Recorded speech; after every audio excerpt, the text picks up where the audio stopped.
and stopped after lunch. A monkey sat on the wooden piece.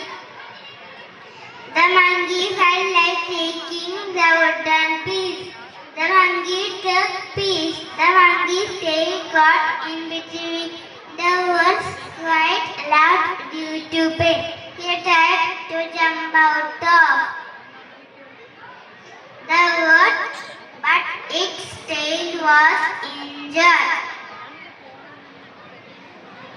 The monkey understood that it is better to keep silence rather than getting into unnecessary things.